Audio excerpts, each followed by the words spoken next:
السلام عليكم. إن الحمد لله نحمده ونستعينه ونستغفره ونعوذ بالله من شرور أنفسنا ومن سيئات أعمالنا. من يهده الله فلا مضل له ومن يضلله فلا هادي له.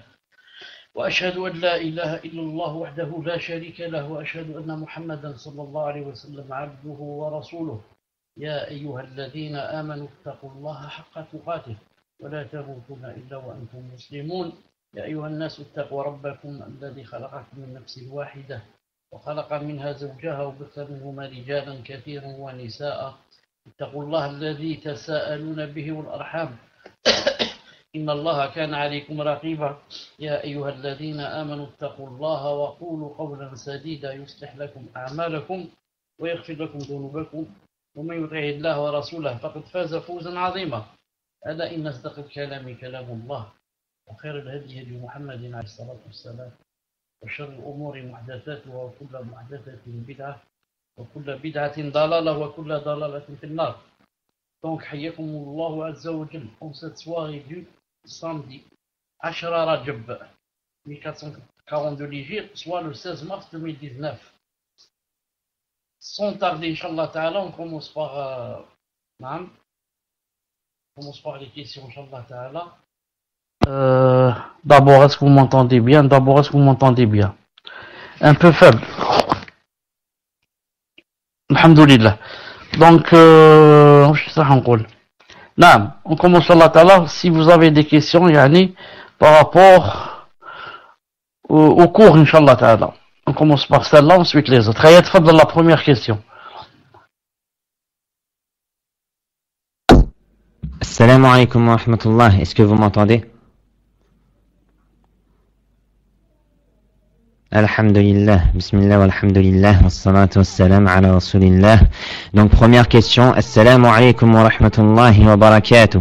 Qu'Allah Azza wa Jal vous protège, vous et votre famille, et qu'il vous récompense. Hier, à la suite de l'attentat terroriste en Nouvelle-Zélande, qu'Allah accorde le firdaus aux victimes et qu'il donne aux familles du courage et de la patience pour cette épreuve, et qu'il les récompense pour leur patience et qu'il guérisse les blessés. L'imam de la mosquée que je fréquente a célébré immédiatement après la khutbah et les deux unités du Jumu'ah la prière de l'absent, Salatul Ghaib. Ya Shaykhana, cette façon de procéder est-elle légiférée? J'ai trouvé ce qui suit, mais je ne connais pas la source. Début de citation, sachant qu'aucun hadith authentique n'est rapporté indiquant que le prophète alayhi salatu wassalam n'aurait prié sur un autre que le négus, et pourtant plusieurs compagnons sont décédés à la Mecque et ailleurs. Et nulle part il n'est dit que le prophète sallallahu alayhi wa sallam pria sur eux. Fin de citation. En outre, j'imagine que des frères là-bas vont prier sur eux. Donc pourquoi faire cette janaza? Jazakumullahu khayra, de nous éclairer sur ce sujet et pour vos cours en général. Tafaddal Cheikh. Wa alaykum salam wa rahmatullahi wa barakatuh. En fait, la personne qui a posé la question a en même temps répondu, alhamdulillah, et de façon correcte, puisque sahih c'est que on prie sur quelqu'un la prière de l'absent si on sait que dans le pays où il est mort, on n'a pas prié sur lui. Mais sachant que il y a des gens même qui ont été tués dans la mosquée. Et sachant qu'il y a là-bas une mosquée, donc des musulmans, donc sûrement qu'ils vont prier sur lui, bi'idhnillahi ta'ala. Donc la sunna dit que si quelqu'un prie sur quelqu'un, c'est-à-dire que ça suffit. On n'est pas obligé de reprier nous sur lui. Et puisque ici ils vont prier sur lui, donc ça suffit. Inch'Allah ta'ala. Il y a des exceptions comme par exemple quelqu'un, par exemple il y a de la famille, par exemple son père est mort là et lui il était absent, il n'a pas prié sur lui. Et les gens ont prié sur lui. Ensuite lui quand il vient, c'est permis de prier sur lui sur sa tombe. Comme a fait le prophète alayhi salam avec deux personnes, une femme et un homme. Il a prié sur eux, chacun pas le même jour bien sûr. Il a prié sur leur tombe. Taïeb, Inch'Allah, on passe à la deuxième question. Et même pour le fait de prier sur quelqu'un, dans sa tombe, certains ont mis certaines conditions, bi'idhnillahi ta'ala. Tfaddal. Jazakumullahu khayran wa barakallahu fikum, Cheikh. Donc, deuxième question. Assalamu alaikum, Cheikh. Qu'Allah vous préserve. Voilà, nous sommes une équipe de sœurs qui effectuons les lavages mortuaires en France. Alhamdulillah, on se base sur le Coran et la Sunna pour les rites, mais souvent deux questions reviennent souvent. Est-ce que le défunt sent quand on le touche, et aussi où est l'âme? Car le défunt en France passe au moins 2 jours à la morgue avant qu'on le lave et qu'il soit rapatrié. Jazakumullahu khairan. Alaykoum salam. Par rapport à la première question, où il est dit est-ce que le défunt sent quand on le touche? Ça, Allahu A'lam. Pourquoi Allahu A'lam? Parce qu'il n'y a pas dans le Coran ou la Sunna quelque chose de clair et de sahih qui disent s'il sent qu'on est en train de le toucher ou pas. Il n'y a pas quelque chose dans la Sunna, comme j'ai dit, de clair. Non. Reste pour la deuxième question. Et aussi, où est l'âme? Non. Quand quelqu'un meurt, vous savez que son âme monte dans le ciel jusqu'à ce qu'elle arrive devant Allah subhanahu wa ta'ala, et que bien sûr s'il est croyant, etc., il peut passer par les cieux, sinon il est jeté. Quand il arrive au premier ciel, il est jeté d'en haut. Al-Muhim, je sais pas si j'ai dit Cheikh Ibn Uthaymin a dit ou je n'ai pas dit. Al-Muhim, quand une personne, par exemple, on va la mettre dans la morgue ou quelque chose comme ça, ceux qui vont le questionner dans la tombe, ne peuvent pas le questionner jusqu'à ce que la personne soit mise dans sa tombe. Et c'est-à-dire que son âme revient dans son corps et qu'elle soit mise dans sa tombe. Mais pour les personnes qui sont mortes, par exemple, noyées, par exemple, les personnes dévorées par des prédateurs, là, il y a beaucoup de gens qui meurent comme ça. Ceux-là, ils sont questionnés dans la chose où ils sortent. S'il est dévoré par un ours, il sera questionné quand il sera dévoré. Parce que maintenant, sa tombe, c'est devenu le ventre de cet animal. Et comme ça, celui qui est noyé dans la mer, il sera questionné dans la mer. Pourquoi? Parce que cette personne ne va pas aller à la tombe. Mais Allah Ta'ala sait, si la personne, qu'on va la mettre dans sa tombe dans 2 ou 3 jours, il envoie les nakir ou munker 3 jours après quand on va le mettre dans sa tombe. Sinon, quand on est en train de laver le mort, son âme n'est pas avec lui parce que elle monte dès que la personne meurt et que son âme sort de lui, elle monte vers Allah subhanahu wa ta'ala, si c'est un croyant comme j'ai dit, jusqu'à ce que Allah ta'ala dise cette personne, vous m'entendez pas? Non, parce qu'on a dit cheikh. Donc tfadal. Naam, Cheikh, contacteur dit qu'il y a un hadith qui dit que casser un os d'un mort est comme casser celui du vivant. Oui, ça ne veut rien dire, ça ne veut rien dire. C'est-à-dire que ça n'a pas de relation avec ce qu'on dit parce que ce hadith, c'est pour montrer la valeur, si je puis dire, mais le respect qu'on doit avoir devant un mort musulman. Et ce hadith parle d'un mort musulman, pas de n'importe quel mort. C'est-à-dire qu'on doit avoir du respect par rapport à lui, même s'il est mort.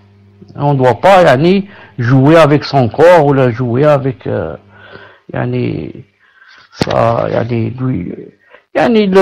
frapper ou lui casser un os. On ne doit pas faire tout cela. C'est pas parce que le mort ressent, c'est surtout par respect. Par respect au mort. C'est pas parce qu'il ressent ou il ne ressent pas. Fadal. Jazakumullahu khairan, Cheikh. Donc, troisième question.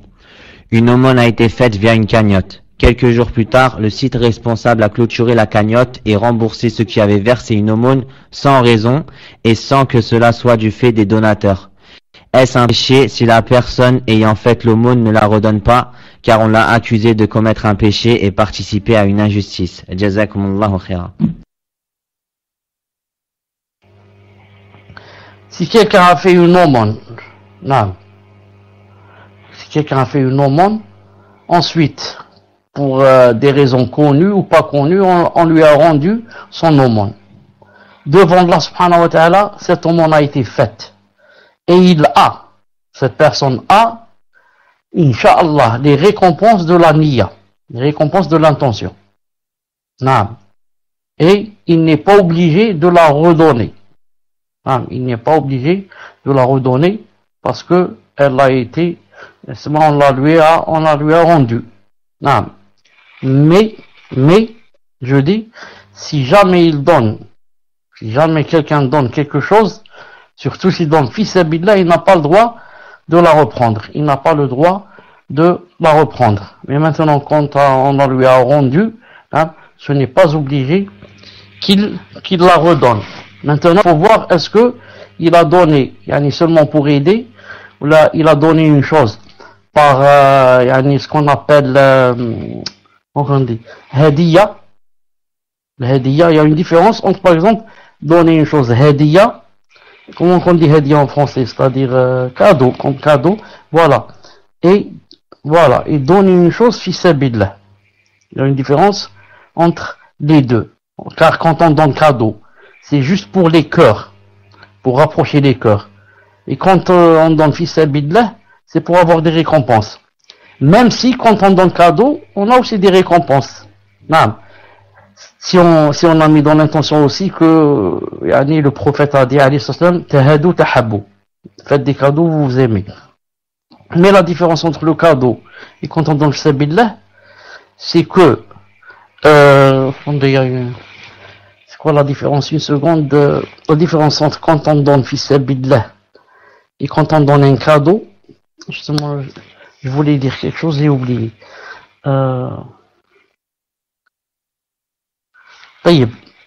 Je pense que Inch'Allah Ta'ala, ça va me revenir juste. On peut aussi donner pour se voir. Et voilà, je me rappelle. La différence quand on donne cadeau et quand on donne fi sabilillah, puisque cadeau, c'est pour le rapprochement des cœurs, donc on peut donner même à quelqu'un qui est riche. Mais par exemple, quand on veut aider quelqu'un fi sabilillah, on va pas donner à un riche, on va donner à un pauvre. Un pauvre, on l'aide fi sabilillah. Mais par contre, le cadeau, on peut le donner même si la personne est riche, car son but c'est de rapprocher entre les cœurs. On peut aussi donner pour se débarrasser pour des intérêts d'usure. Non, mais on peut aussi donner. Hein, et ce n'est pas la peine de dire que ça vient des intérêts, sinon ça va noircir le cœur de celui qui va les recevoir. Non, Wallahu ta'ala alam, tfaddal.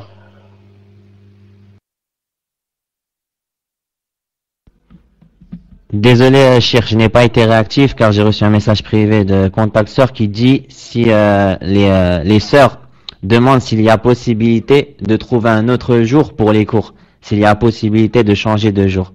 Wa jazakumullahu khairan. Ça, elle me l'a dit aussi la semaine prochaine, la passée à fond. Et j'ai dit que j'allais voir. Il faut voir d'abord quel est le jour que vous proposez vous, pour que je sache. Dimanche, lundi, je peux pas. Reste mardi, mercredi, ou là. Enfin, lundi, je peux pas parce que peut-être mardi. Il faut voir si ça vous intéresse le mardi. Wallahu ta'ala alam.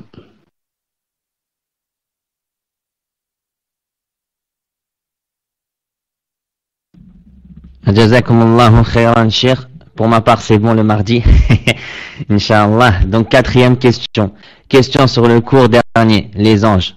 Qui sont les nazi'at et les nashitat cités dans la sourate An-Nazi'at min fadlikum. Barakallahu fikum.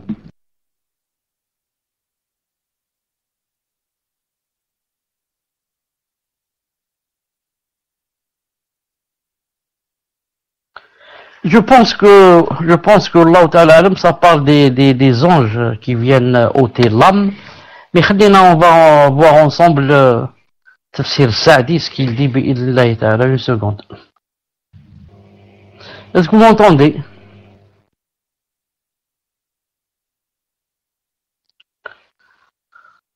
طيب.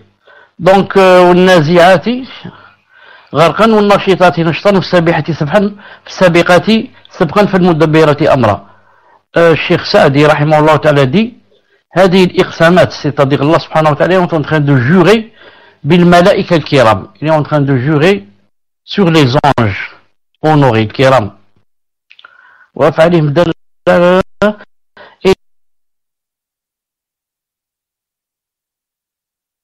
en train de jurer, ça c'est la preuve de leur yani, de leur parfaite obéissance à Allah subhanahu wa ta'ala, et qu'ils remplissent vite il y a la tournée. Ensuite il a dit bon, il a commencé par Nashitati Nashtan. C'est comme ça commence. Non, Naziati Nazan d'abord. Qu'est-ce qu'il a dit? Naziati Nazan. وهم الملائكة التي تنزع الأرواح بقوة. Il a dit Naziati Nazan, ce sont, il a juré par les anges qui enlèvent les âmes avec force. Quwa. Donc il a juré par les anges qui viennent enlever les anges et enlever les âmes avec quwa. Avec force.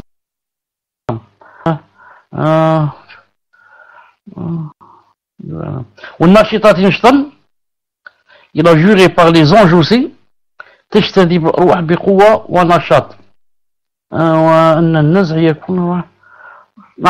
a dit, c'est-à-dire que maintenant il a juré par les anges qui sont en train aussi de tirer ces âmes, les âmes. Il a dit, mais avec la différence que la première, quand il a juré par Naziat, c'est par rapport aux mu'minin, par rapport aux croyants. Ou Nashitat, c'est par rapport aux kuffar. Parce que ils vont tirer non seulement avec force, mais avec nashat, avec une grande ferveur, si je puis dire. Nashat. Il a dit Sabihati Sabhan. Il est en train de jurer aussi entre il a dit entre les anges qui tout le temps sont en train de soit descendre vers la terre ou de monter vers le ciel.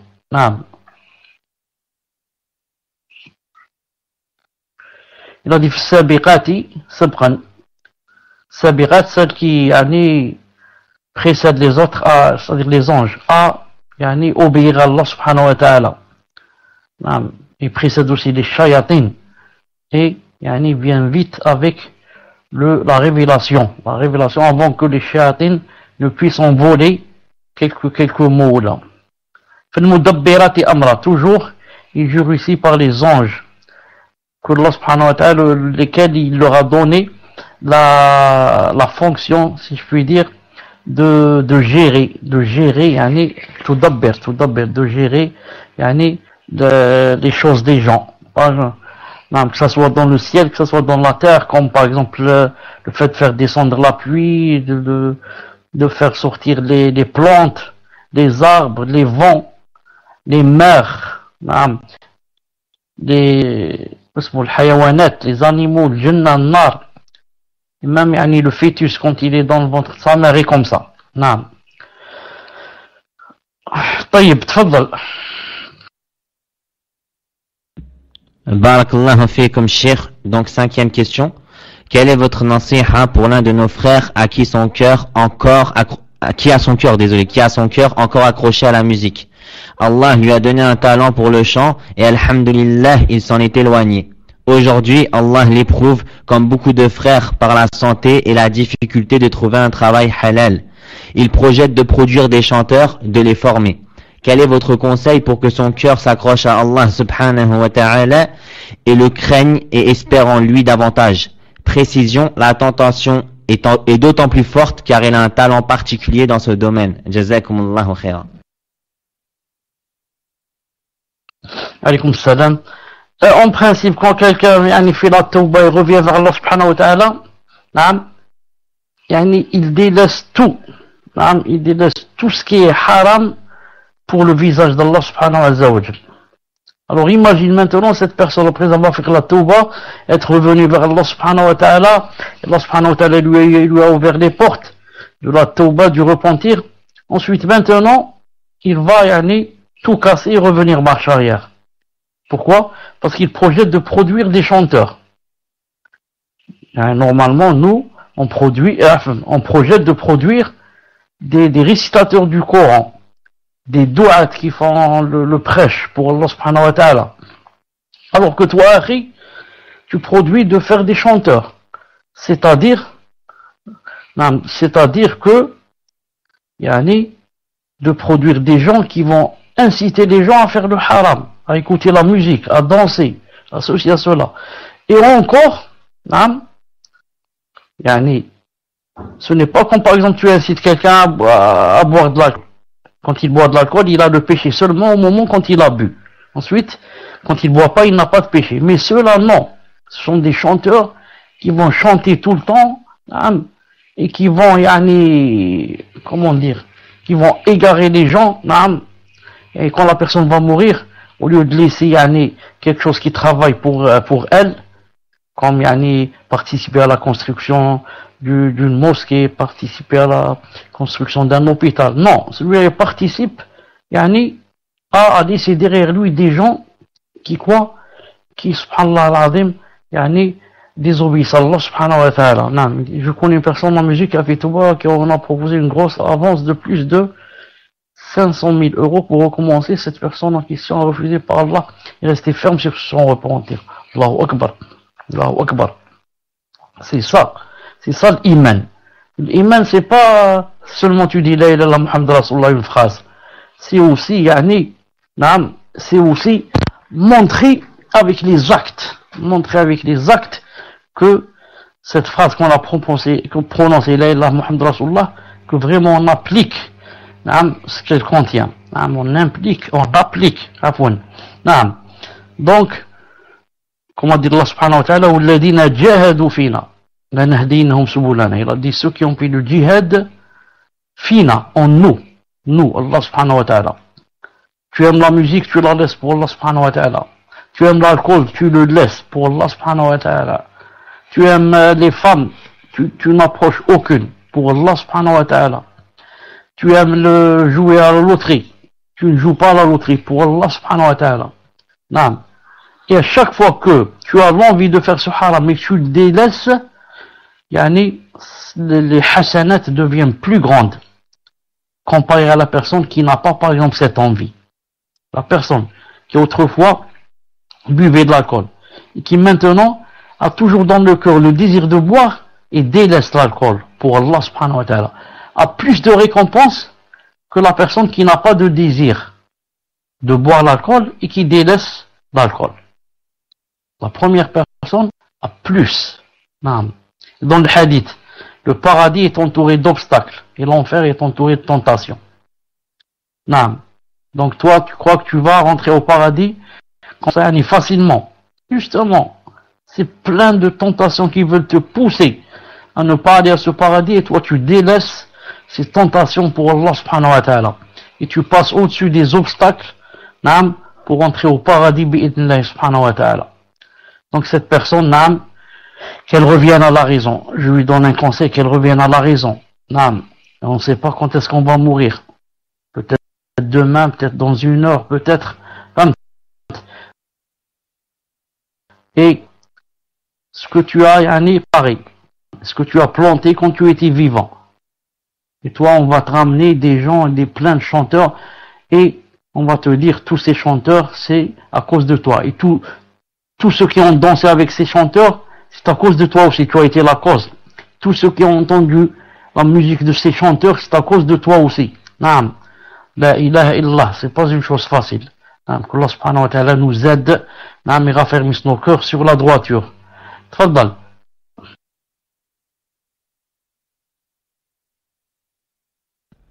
Et Cheikh, une fois, il y a un frère qui a dit une parole qui m'a plu. Il a dit, yani, aujourd'hui les gens sont fanatiques de chanteurs, etc. Alors que les salafs à l'époque n'en voudraient même pas pour en tant qu'esclaves. Wallah al-musta'an. Et sixième question. Assalamu alaikum cheikh. En espérant que vous allez bien, bi'idhnillah. Je voudrais vous poser une question. Mon père a des shubuhat concernant le fait que les personnes mécréantes iront éternellement en enfer et que les musulmans iront au paradis même s'ils doivent passer par l'enfer. Je lui ai dit qu'Allah Azza wa Jal a dit qu'il pardonnait sauf que une personne lui donne un associé. Jazakumullahu khaira. Je n'ai pas compris très bien où est sa shubha. C'est quoi yani, la shubha qu'il a? J'ai pas très bien compris la shubha. Naam, cheikh, moi aussi j'ai pas compris. C'est comme s'il manquait une chose à la question. Donc je vais essayer de voir avec la personne, Inch'Allah. Donc passons désolé à la septième question. Assalamu alaikum wa rahmatullahi wa barakatuh, cheikh. J'aimerais savoir, lors du retour de l'inclinaison, quel est l'avis le plus fort entre remettre les mains sur la poitrine ou les laisser le long du corps. Barakallahu fikum.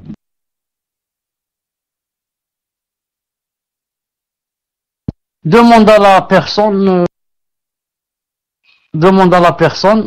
comme j'ai dit, sa shubha. Est-ce que sa shubha, c'est comment se fait-il qu'un kafir, quand il va entrer en enfer, il ne va plus ressortir? Pourquoi yani, c'est trop? Peut-être il passe comme ça. Ou là, il passe.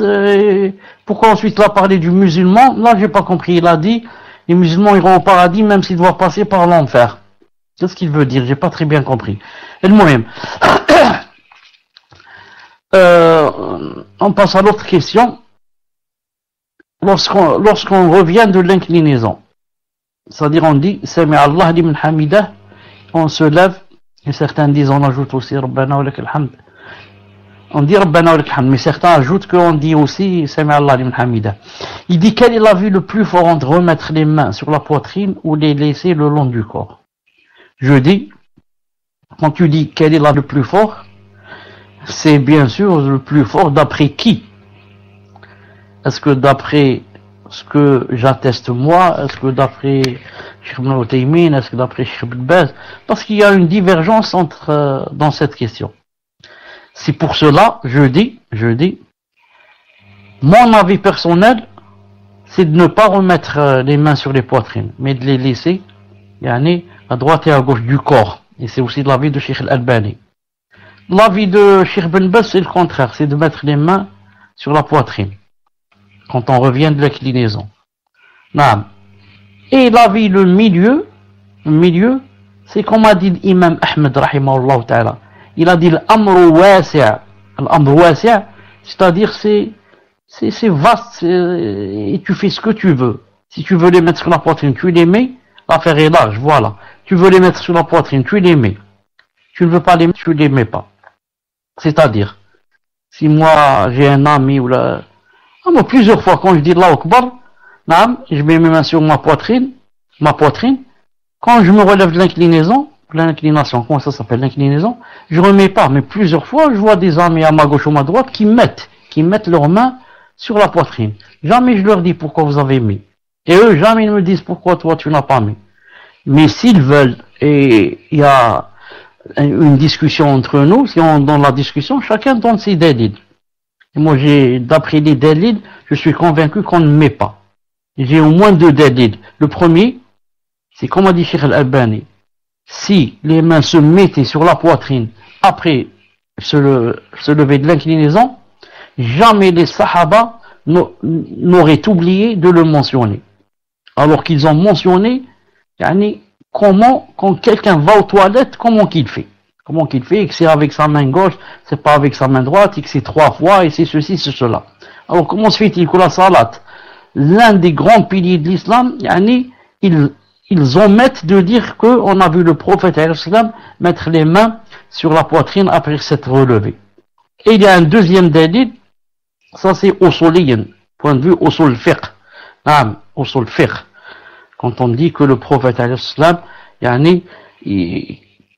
certains disent, ceux qui disent qu'il met la main sur la poitrine après cette relevée de l'inclinaison, ils disent parce que l'amr, ils disent l'amr am. Non, c'est général. Le prophète sallam, à chaque fois qu'il était debout, il mettait les mains sur la poitrine. Et ici, il est debout. Non. Et ceux qui ont répondu à cela, ils disent non. L'amr ici n'est pas am, c'est pas général, mais c'est mutlaq. C'est mutlaq.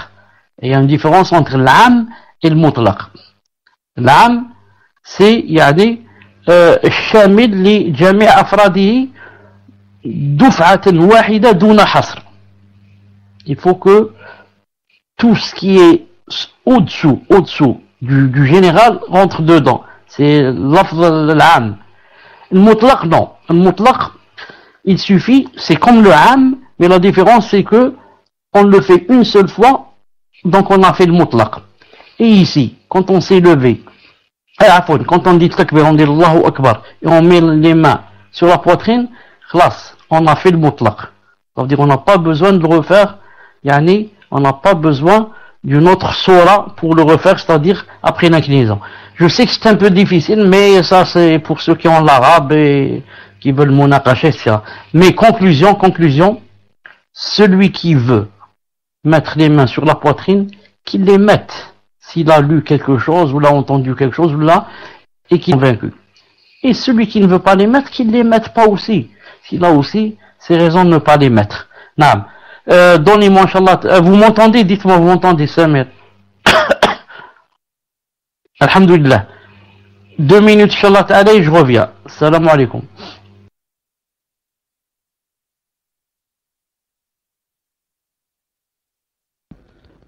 Assalamu alaikum wa rahmatullah. Est-ce que vous m'entendez?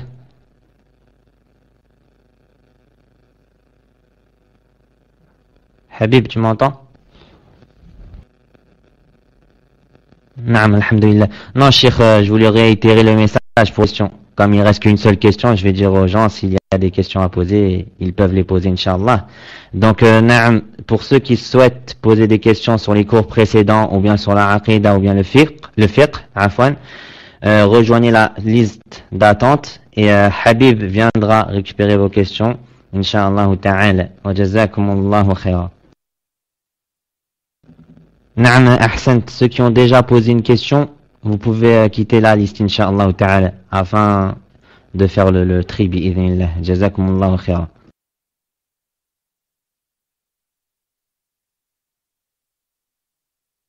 Salam alaikum wa rahmatullah. تفضل ما هو السؤال الآخر؟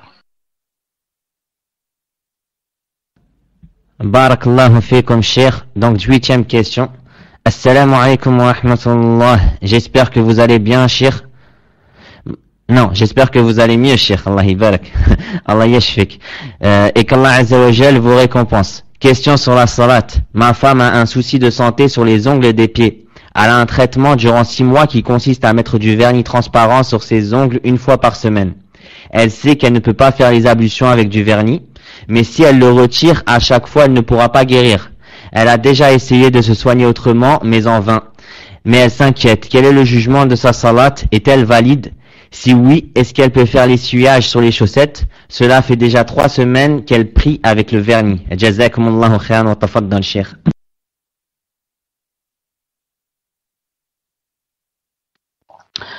Wa alaykoum salam. Alors d'ici, je disais, elle peut essuyer sur les chaussettes si elle les a mises après un wudu, les ablutions complètes.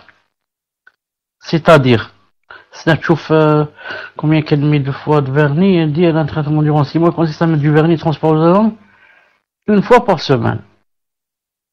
Donc elle met le vernis une fois par semaine. Donc, elle peut y aller mettre, faire les ablutions normales, ensuite remettre les chaussettes, ensuite essuyer sur les chaussettes pendant 24 heures. Et elle commence à compter les 24 heures, pas au moment où elle a mis les chaussettes, mais à partir du moment où elle a essuyé sur les chaussettes la première fois. Pour bien expliquer, je dis, si une personne a fait les ablutions pour Salat al-Dhuhr, et après avoir terminé les ablutions, elle a mis les chaussettes. Donc, elle va prier avec Salat al-Dhuhr, par exemple là. Ensuite, elle a toujours les ablutions. Elle va prier Salat al-Asr avec les mêmes ablutions du Dhuhr. Elle n'a pas encore essuyé sur les chaussettes, elle les a mises pour Salat al-Dhuhr, mais elle n'a pas encore essuyé dessus. Maintenant, c'est Salat al-Maghrib, bientôt Salat al-Maghrib, elle a perdu les ablutions. Maintenant, elle va faire les ablutions, et quand elle va arriver à ses pieds, elle va juste essuyer dessus. Pourquoi? Parce qu'elle a mis les chaussettes après les ablutions de Salat al-Dhuhr. Maintenant, elle a mis les chaussettes Salat al-Dhuhr, et a essuyé le premier essuyage Salat al-Maghrib. Donc elle a 24 heures d'essuyement, d'essuyage jusqu'à demain Salat al-Maghrib. Quand c'est demain Salat al-Maghrib, elle ne peut plus essuyer.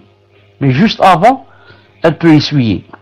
Donc 24 heures, ça se compte à partir du moment où on a essuyé, et non pas à partir du moment où on a mis les chaussettes. C'est très important, il faudrait connaître ça.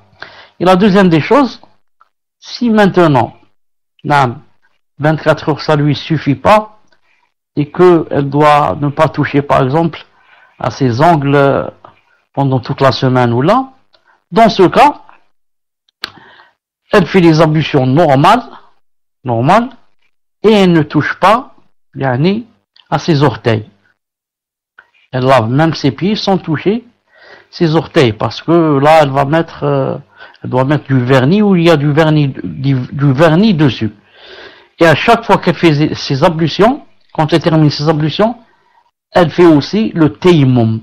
Elle fait le tayammum en mettant dans la niya que ce tayammum, c'est à cause des pieds ou à cause des orteils qui n'ont pas été touchés par l'eau. Wallahu azza wa jal a'lam. Tfaddal. Jazakumullahu khairan, Cheikh. Donc, 9e question. J'aimerais connaître le hukm concernant la cigarette électronique. Jazakumullahu khairan.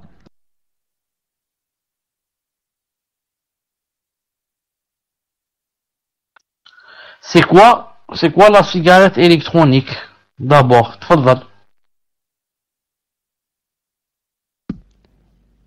Cheikh, c'est comme une fausse cigarette. C'est une cigarette électronique qui, avec l'électricité, fait sortir de la fumée comme une vraie cigarette. Je vais essayer de trouver une définition bien précise sur Internet et je vous l'envoie, Cheikh. Non, c'est pas la peine, Inch'Allah, de me l'envoyer, j'ai compris. Donc, je pense, Wallahu ta'ala alim, que cette cigarette électronique, ça fait sortir de la fumée comme ça, c'est-à-dire, réponds-moi, c'est-à-dire que on ne fait pas entrer on fait pas entrer comment ça s'appelle? Comment ça s'appelle? C'est pas l'odeur, la fumée. On fait pas entrer la fumée dans sa bouche, encore moins dans sa poitrine. Ça ou là. C'est peut-être c'est peut-être une cigarette qu'on donne à quelqu'un, peut-être pour à la place de la vraie cigarette pour ne plus fumer. Est-ce que c'est ça? C'est ça, Samir. C'est pour ceux qui veulent arrêter de fumer. Non.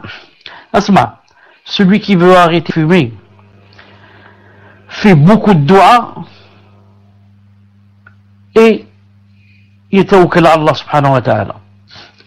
Parce que en mettant cette cigarette dans sa bouche, cette cigarette qui est, comment qu'on dit, électronique, non. La personne qui la met dans la bouche a dans la niya que c'est comme s'il était en train de fumer. Donc il a toujours la niya qu'il est en train de fumer. Donc, s'il n'a pas le péché de l'action, du fi'l, il a celui de la niya. Par contre, celui qui veut délaisser la cigarette, qu'il s'en éloigne totalement pour Allah subhanahu wa ta'ala, et Allah ta'ala lui donnera une solution s'il est vraiment sincère dans le fait de quitter la cigarette. Ensuite, il doit aussi prendre des causes. Ne pas s'asseoir avec les gens qui fument. surtout à peu près 6 mois, 6 mois ou peut-être une année. Ne jamais s'asseoir avec des gens qui fument. Non. Qui mettent le siwak aussi pour l'aider. Et surtout les doigts, et surtout s'occuper à lire le Coran, s'occuper à demander la science, s'occuper à être dans des assises, hein, pour oublier. Mais s'il reste comme ça vide, et de surplus, il va s'asseoir avec les gens qui fument, c'est sûr qu'il va fumer lui aussi. Il va dire c'est pas aujourd'hui, c'est la prochaine fois, Inch'Allah Ta'ala, que j'arrête. Si ça rentre dans les poumons, j'ai une précision, c'est mon mari qui en fume et il me dit qu'il n'y a pas de preuve que c'est haram. Il n'y a pas de preuve que c'est haram. Dis à ton mari, est-ce qu'il peut mettre ça dans sa bouche sans qu'il ne pense à la cigarette, sans qu'il ne pense qu'il est en train de fumer la cigarette. C'est impossible. Ensuite, pour les gens qui le voient, il est possible qu'ils ne savent pas que c'est pas une vraie cigarette. Et ils vont dire de lui, celui-là, il fume. Je l'ai vu plusieurs fois en train de fumer. Naam. Et Allah al-Musta'an. Naam. Quand on veut faire quelque chose de halal, on s'éloigne totalement on s'éloigne totalement du haram. Non, c'est un peu comme celui qui veut dire j'arrête la bière et il va acheter quelque chose qui ressemble à la bière dans la même bouteille de bière verte, etc. Non.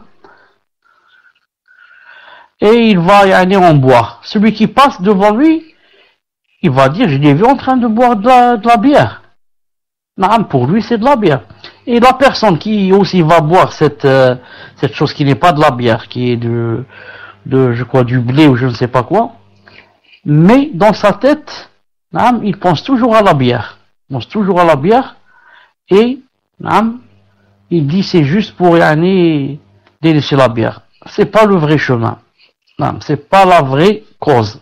C'est pas comme ça qu'on délaisse la ma'siyah. On s'en éloigne totalement, on demande de l'aide d'Allah subhanahu wa ta'ala. Naam. Tfaddal. Jazakumullahu khairan, Cheikh. Donc, 10e question. Assalamu alaikum wa rahmatullah. Je suis une sœur qui va accomplir la Inch'Allah. Cependant, il se peut que j'ai mes menstrues le jour où j'arrive à Mecca. Et cela durera tout le long de mon séjour, entre parenthèses 7 jours.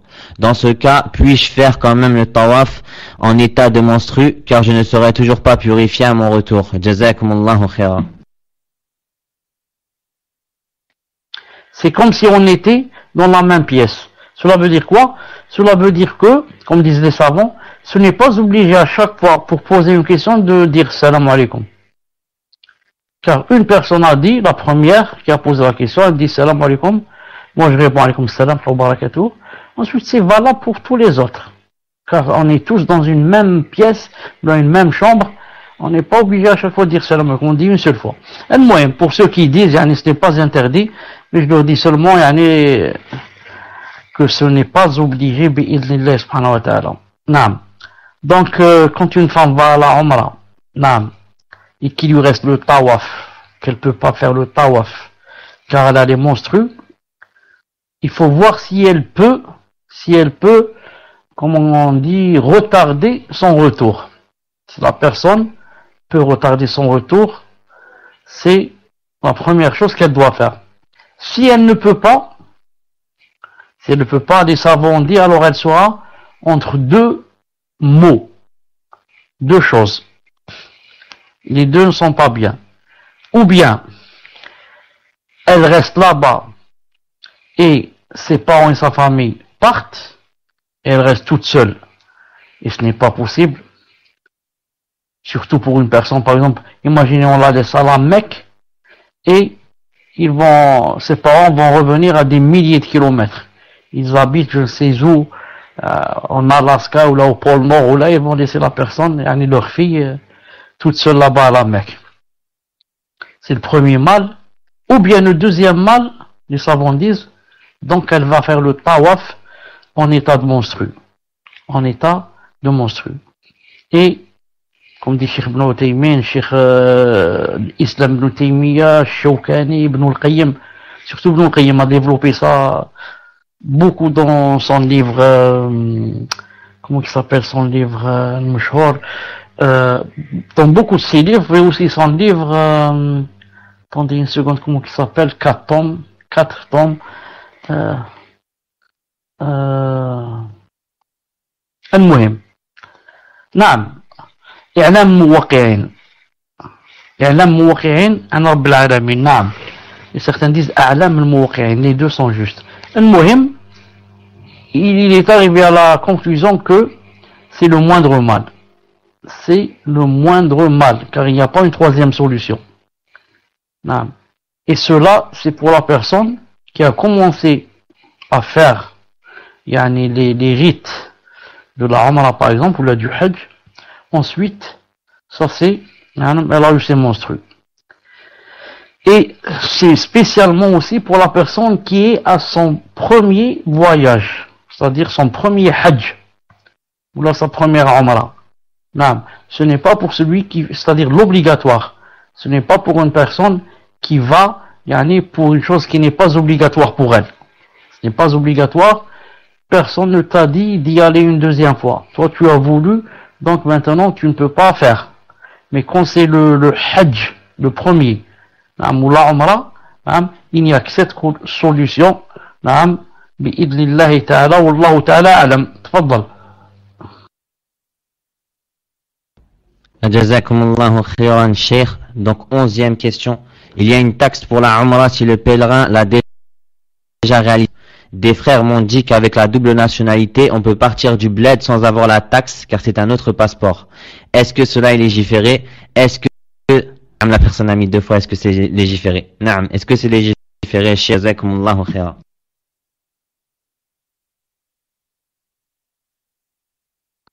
Je peux répéter la question? Je l'ai dit.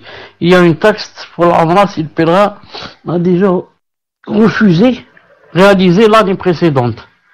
Les frères m'ont dit qu'avec la double nationalité, on peut partir du bled sans avoir la taxe, car c'est un autre passeport. Est-ce que c'est légiféré? Par rapport à la réponse, je dis Allahu A'lam. Allahu A'lam, je ne sais pas. Non. Est-ce que c'est une ruse pour ne pas payer cette taxe? Cette taxe, on peut ne pas la payer? Allahu Ta'ala A'lam. Je n'ai pas la réponse. Je n'ai pas cette réponse. Tfaddal. Mais il faut dire la vérité, c'est vraiment cher. C'est comme si on allait, la taxe elle-même, c'est comme si on allait faire un nouveau voyage. C'est comme si si on ne paye pas cette taxe, on peut payer à une autre personne pour qu'elle aille à la Umrah. Subhanallah al-Azim. Tfaddal. Jazakumullahu khairan, Cheikh. C'était la dernière question. On attend également la précision de la personne dans son shubuhat. Et la question était manquante. Elle a renvoyé un message, mais c'est encore manquant. Donc, jazakumullahu khairan, Cheikh. Si vous êtes pressé, on reporte cette question à la semaine prochaine. Wallahu a'lam. Non, mais on attend sa réponse si elle est en train de la formuler. On attend sa question. Est-ce qu'il y aurait une autre question entre parenthèses avant que cette question n'arrive? Cheikh, est-ce que vous m'entendez? Alhamdulillah. Oui, je pense avoir compris la shubha de son papa. Il comprend pas pourquoi les musulmans, eux, vont aller forcément au paradis alors qu'ils sont entre guillemets, certains sont des voleurs, ils mentent, etc. Alors que des mécréants, des kuffars, eux, qui font du bien dans leur vie, etc., pourquoi ils vont éternellement en enfer?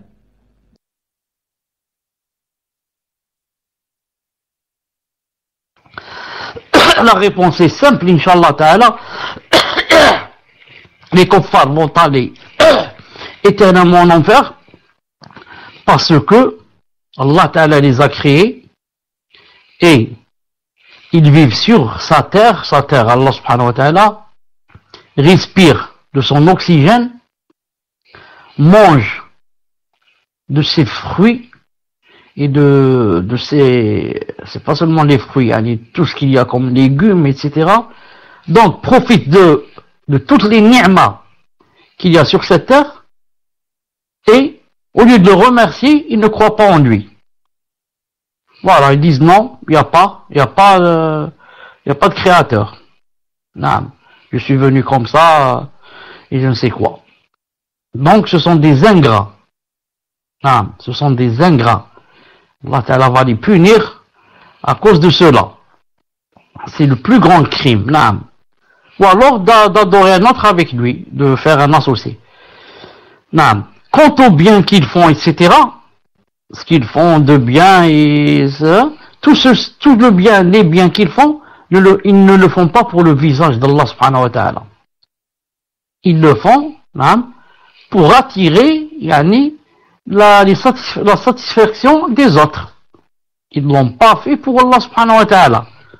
La preuve, ils peuvent passer devant quelqu'un qui est dans la rue en train de dormir, qui n'a pas un sou, et que c'est peut-être même un enfant ou comment que ça s'appelle, un yatim, un orphelin, et ils peuvent y aller passer sur son corps, sauter sur lui et continuer le chemin. Par contre, un chien qui est souillé, ça lave. Il est souillé, il faut laver 7 fois s'il nous touche avec sa salive. Celui-là, ils lui font tout. Ils lui donnent même l'héritage. Ils l'emmènent au coiffeur, ils l'emmènent au dentiste, ils l'emmènent au je ne sais où. Donc tout ça, c'est pas pour Allah subhanahu wa ta'ala. Quant aux croyants, il a reconnu l'existence d'Allah subhanahu wa ta'ala et il l'a adoré. Il l'a adoré et il a fait seulement des fautes. Il a fait des fautes en montant, en volant, ceci, cela. Et Allah subhanahu wa ta'ala va d'abord le faire entrer en enfer s'il lui pardonne pas. Donc Allah ta'ala est juste. Il va le faire rentrer pour payer ce qu'il a fait, s'il lui pardonne pas, entre parenthèses, et ensuite il ira éternellement au paradis, à cause du tawhid, à cause qu'il a dit dans sa vie, La ilaha illallah, Muhammad Rasulullah, il a reconnu, il a dit cette phrase, et il a appliqué ce que contient cette phrase. Et, sans oublier aussi que, le kafir, qui a été ingrat dans sa vie, et qui a profité de toutes les ni'mas et les bienfaits d'Allah subhanahu wa ta'ala, j'ai dit, malgré cela, quand il fait du bien, et même s'il ne le fait pas pour Allah subhanahu wa ta'ala, quand même Allah subhanahu wa ta'ala le rétribue dans cette vie en bien, comme dans le hadith authentique. Le prophète a dit que le kafir, quand il fait quelque chose de bien dans cette vie, Allah subhanahu wa ta'ala le rétribue en lui donnant le risque. Et d'ailleurs, vous avez remarqué, il lui donne aussi des enfants, il lui donne le paradis ici, comme dans l'autre hadith authentique. Dunya, c'est quoi la dunya? C'est le paradis de l'enfer. Vous voyez que les kuffars sont mieux que nous. Ils ont des villas, ils ont les dernières voitures, ils ont... Pourquoi? Parce que c'est la justice divine. La justice divine. C'est le paradis, la dunya, c'est le paradis des kuffars. Qu'est-ce que j'ai dit? De l'enfer. La dunya, cette vie, ce bas monde, c'est le paradis des kuffars. Ils ont tout ici, c'est leur paradis. C'est toujours le croyant mesquin qui vit au jour le jour. La plupart. Donc, il ne peut pas avoir deux paradis. Il a eu son paradis ici. Maintenant, c'est au tour du croyant d'avoir le paradis là-bas. Car il n'a pas eu ici. Ici, le croyant, c'était toujours, ou presque tout le temps, les maladies, les malheurs, les problèmes, ceci, cela. Mais alhamdoulilah. Alhamdoulilah. Le tawhid l'a sauvé. Voilà à peu près la réponse. Voilà, Allah Ta'ala est le plus juste. Allah Ta'ala ne fait pas un atome d'injustice. Un atome d'injustice. Il ne fait pas. Est-ce qu'il y a autre chose? ils disent que vous pouvez demander est-ce que ce sont des propos qui peuvent sortir de l'islam. Cette personne, en général, c'est une personne jahila, qui a besoin de côtoyer les gens de science, etc., pour qu'elle apprenne son din. C'est une personne ignorante. Il faudrait qu'on lui apprenne le din. Mais quand la personne ne veut pas apprendre le din, et continue à dire des propos comme ça, et elle dit non, moi, je tiendrai toujours ces propos jusqu'à ma mort. Ça devient des personnes, ça devient des paroles de kufr. On ne peut pas dire que la personne est devenue kafira, mais on dit que cette personne tient des paroles de mécréance. Et attention, si elle meurt comme ça, attention, parce qu'elle tient des propos de mécréance et elle ne veut pas apprendre sa religion. Car quiconque apprend sa religion va apprendre que Allah Ta'ala est le plus juste et qu'il ne fait pas un atome de volme et d'injustice. Naam. Voilà, Inch'Allah Ta'ala, pour la réponse, et voilà aussi pour aujourd'hui. Habib, vous n'avez pas autre chose?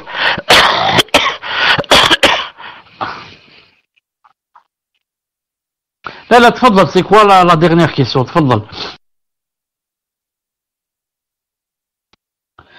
Je souhaite devenir traducteur assermenté en France, et on me demande de prêter serment au tribunal de grande instance de ma ville. Apparemment, il n'y a pas de connotation religieuse, mais je ne sais pas si c'est permis. Le fait de prêter serment, de certifier les conditions, les traductions. Mais comment qu'on va prêter serment? Moi, je pense on va dire, je jure par ceci, cela, par l'article numéro kada, que il faut donc, la personne nous ramène, demande au tribunal, qu'est-ce que je dois dire exactement dans ma phrase? Qu'est-ce que je dois dire exactement dans ma phrase? Et d'après cela, on pourra répondre bi'idnillahi ta'ala. On pourra répondre bi'idnillahi ta'ala. Samir, as-tu autre chose? Non, cher, je n'ai pas d'autres questions. Par contre, le fait de sermenter, comme vous l'avez dit, ça dépend, on jure par quoi, mais je sais que dans certains cas, c'est juré de manière globale. On dit je jure et on affirme, de façon solennelle, désolé, que ce que l'on va déclarer, sera la stricte vérité. Le prophète a dit, en ce sens, man kana halifan falyuhlif billah, aw liyasmut. C'est-à-dire que celui qui doit jurer, qu'il jure par Allah ou qu'il se taise. Il ne jure pas par autre chose. Maintenant, s'il dit je jure, et que c'est entre ses lèvres, il dit par Allah, que ceci, cela, il aura juré par Allah. Mais s'il dit je jure comme ça, il jure par quoi? Allahu A'lam. Il faudrait qu'au moins il y ait entre ses lèvres la phrase par Allah. Et ça, personne n'est obligé de l'entendre. Wallah Azza wa Jal a'lam. Wallahu Azza wa Jal a'lam. Si je trouve quelque chose dans ce sens dans le prochain cours, je vous le dirai, Inch'Allah Ta'ala, par rapport à la jurée, comme ça, dans le tribunal. Voilà, si je peux, Inch'Allah Ta'ala, la semaine prochaine, s'il y a quelque chose, je vous le dirai, Inch'Allah Ta'ala. Subhanakallahumma bihamdik. أشهد أن لا إله إلا أنت. نعم تفضل ما هو؟ Samir, est-ce que tu m'entends? Alhamdulillah. شوف هادو ceux qui ont dit وسواس هادو c'est très difficile. فهمت؟ Allah subhanahu wa ta'ala, il faut lui demander jours et nuits, فهمت؟ d'éloigner de les waswas, et nous on devrait remercier Allah Ta'ala jours et nuits de ne pas avoir les waswas. Les waswas, si la personne ne se fait pas la guerre à elle-même, elle ne pourra jamais s'en sortir. c'est qui te dit à chaque fois que tu n'as pas fait le wudu, tu as fait ceci, il y a un gaz qui est sorti, il y a ceci, il y a cela. Tu dois faire la guerre à toi-même. Moi, quand je termine le wudu, je vais directement prier, même s'il y a des gaz qui sortent, même s'il y a le pipi qui sort, même s'il y a plus grave que ça qui sort. Si toutes les souillures sortent, je continue ma salat et je dis salam alaikum et je parle à Shaitan, je lui dis voilà, je t'ai eu cette fois, Inch'Allah Ta'ala.